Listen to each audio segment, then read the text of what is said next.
Hi friends, આપણો મુખ્ય topic છે વિટામિન ડી. એક ખૂબ જ મહત્વપૂર્ણ પોષક તત્વ છે જે શરીર માટે બહુ જ જરૂરી છે. શરીર એનાથી ઘણા બધા કાર્યો કરતું હોય. વિટામિન ડી ના એવા મુખ્ય કાર્યો કયા છે? હાડકાં અને દાંત માટે ખૂબ જ જરૂરી છે. રોગ પ્રતિકારક શક્તિને પણ વધારે છે અને મજબૂત બનાવે છે, જે ઘણા બેક્ટેરિયો સામે લડવાની શક્તિ આપે છે. માનસિક સ્વાસ્થ્ય માટે બી ઘણું સારું છે, જેનાથી ડિપ્રેશન જેવી બીમારીઓથી બચી શકાય છે. આપણું વજન પણ વિટામિન ડી નિયંત્રણમાં રાખે છે.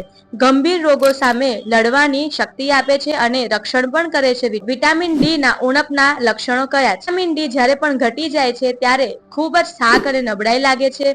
આખા દિવસ આરામ અને ખોરાક છતાં પણ તમને થાક લાગવો, હાડકાં અને સ્નાયુના દુખાવા થવા, વધારે પડતો તણાવ થવો, જેમ કે સ્ટ્રેસ, એન્ઝાયટી, ડિપ્રેશન, વારે ઘડીએ તમે બીમાર પડી જાઓ છો, તમારી રોગ પ્રતિકારક શક્તિ પણ ઘટી જાય છે. વિટામિન ડી કયા ખોરાકમાંથી મળે છે? પહેલું છે સનલાઇટ, બીજું છે મિલ્ક, ડેરી પ્રોડક્ટ્સ છે, પછી ફોર્ટિફાઈડ સિરિયલ્સ છે, જેમ કે તમે કેલોગ્સ છે, યોગર્ટ છે, મોરિંગા ડ્રમ સ્ટિક્સ, બ્રોકોલી માંથી મળે છે, ઘી છે, જે નોનવેજ ખાય છે એમના માટે એગ છે, ફિશ છે. તો એની ઉણપ ટાળવા માટે શું કરવું? નિયમિતપણે સૂર્યપ્રકાશમાં રહેવું, જેમ કે સવારનો જે કૂણો તાપ છે તેમાં રહેવું, અને એના વિટામિન ડી ને લગતા ખોરાકને અવશ્ય રોજ તમારે તમારા લાઈફસ્ટાઈલમાં એડ કરવા, અને જરૂર પડે તો ડોક્ટરની સલાહ લેવી, અને એ પ્રમાણે તમારે જાતે મેડિકેશન ના લેવી, એમની સલાહ મુજબ જ મેડિકેશન લેવી.